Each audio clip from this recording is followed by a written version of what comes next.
In August 1876, a woman knelt in the mud of a lawless mining town and made one strange request about her own death. "When I die," she said, "bury me next to him."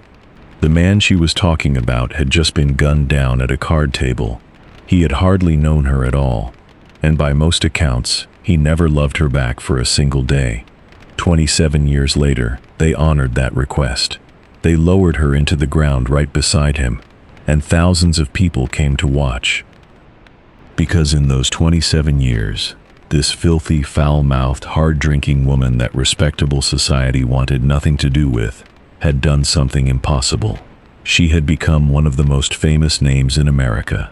Newspapers printed her adventures. Children read about her, and almost none of it, not even her name, was the truth. So who was the real woman under the legend? Tonight, the Fire and I are going to dig her out of the myth, and what we find is far more human and far more heartbreaking than any story they sold. Hear that? That's my fire settling in, which means it's time. Pull up a chair and get comfortable. I'm Daniel Reed, and tonight's story is about the distance between who we are and who the world decides we are. Her name, the world would come to believe, was Calamity Jane.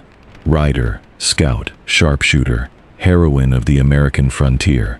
The truth of her life is messier, sadder, and in its own way, braver than the legend. And it begins, not with a gun, but with a little girl losing everything. Her real name was Martha Jane Cannary, and she came into the world around 1856 in Missouri.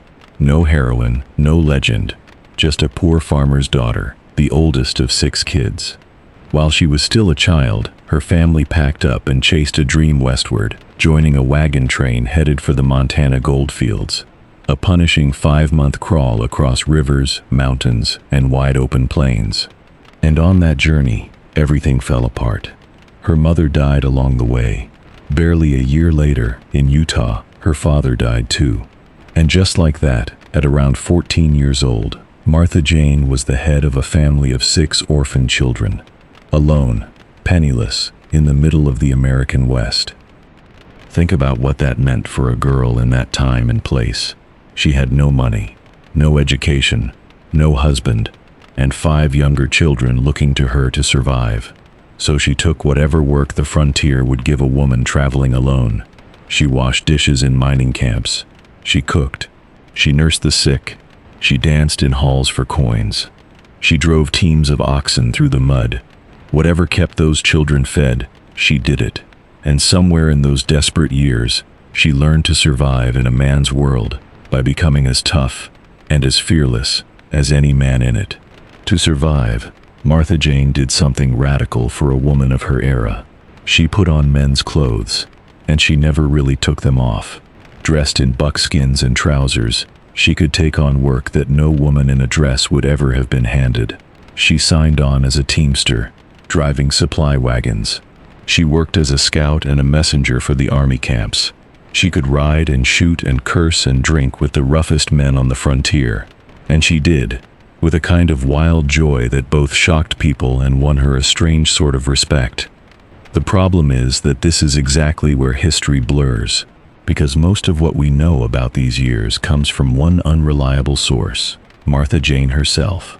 She was, by just about every account, a magnificent liar, a natural storyteller who spun her own life into wild tales of riding beside famous generals, scouting through great battles, and pulling off daring rescues.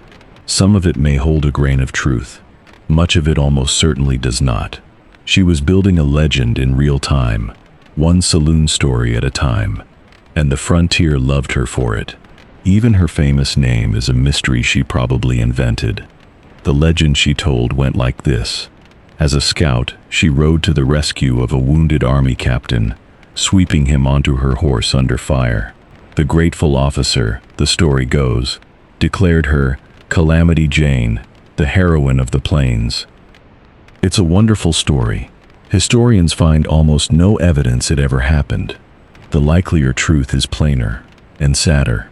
Calamity was frontier slang for trouble, and a woman who drank hard, brawled, and lived rough was trouble. wherever she went.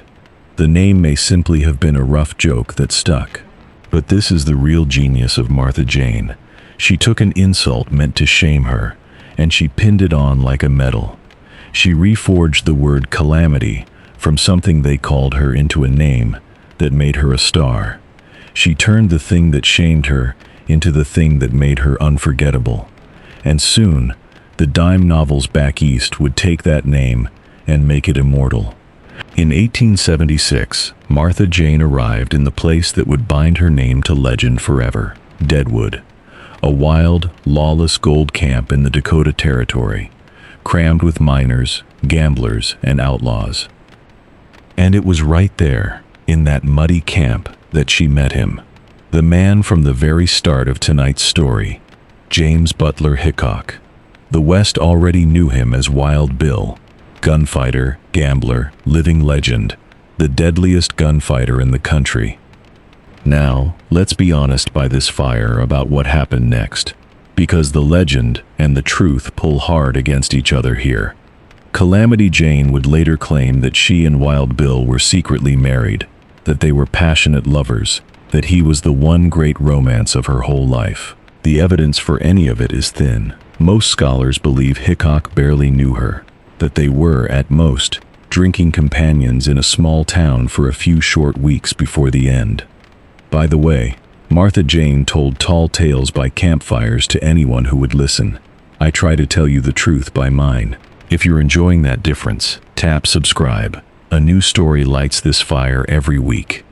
Whatever the truth of her feelings, the timing was cruel.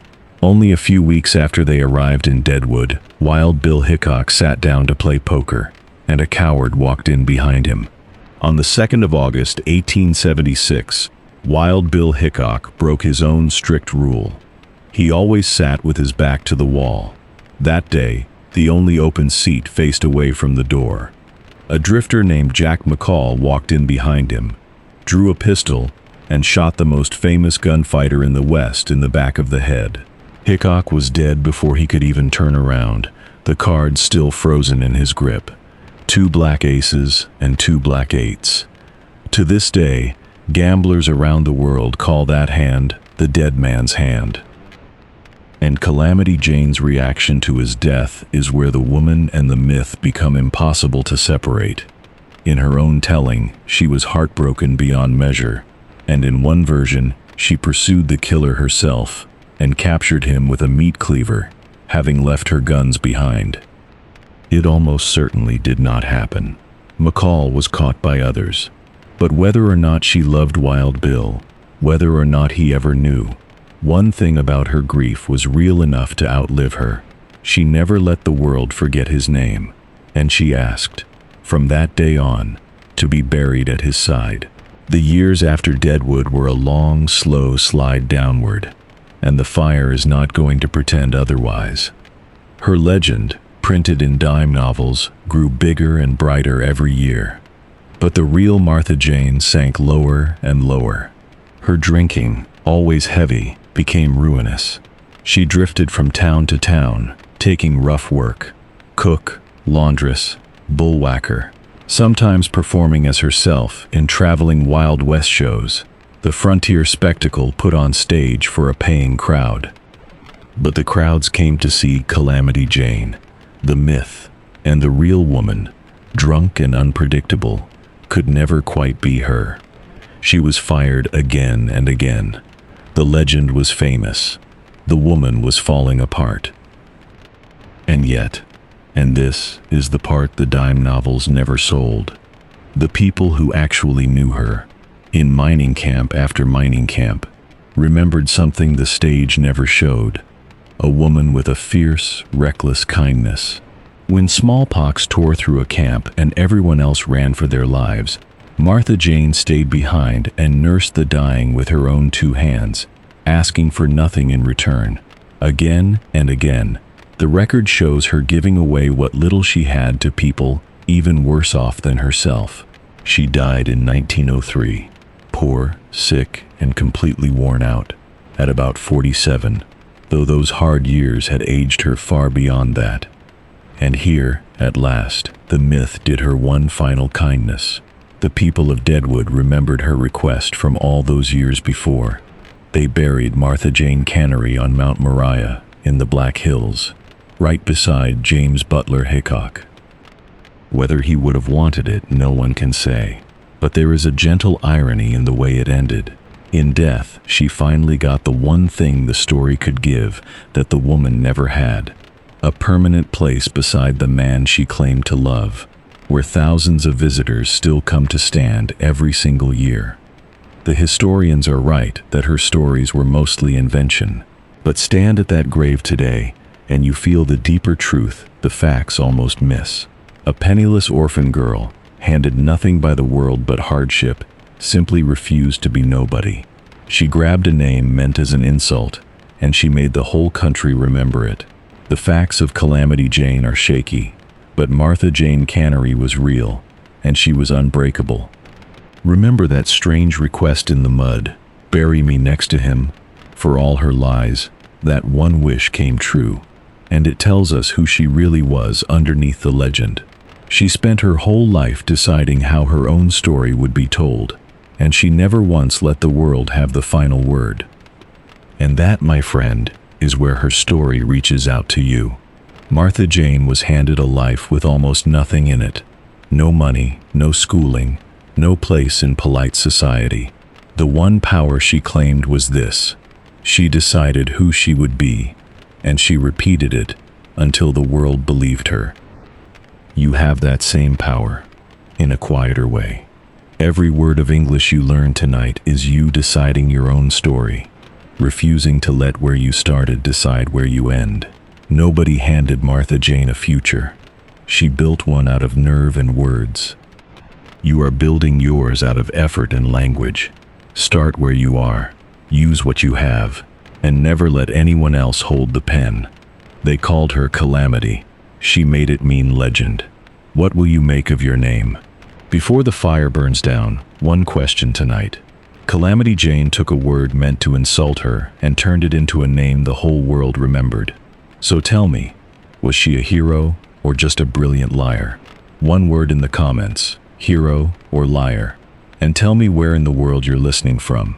I read every single comment by this fire. If this story earned it, subscribe.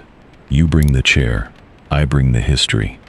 And next time, we ride from the American frontier to the deck of a doomed ship, a man richer than anyone aboard, who could buy anything in the world, except the one thing he needed, that freezing night in the North Atlantic. Pull up a chair and find out. The fire's still warm, and there is always a chair for you. I'm Daniel Reed, and this is Fireside History.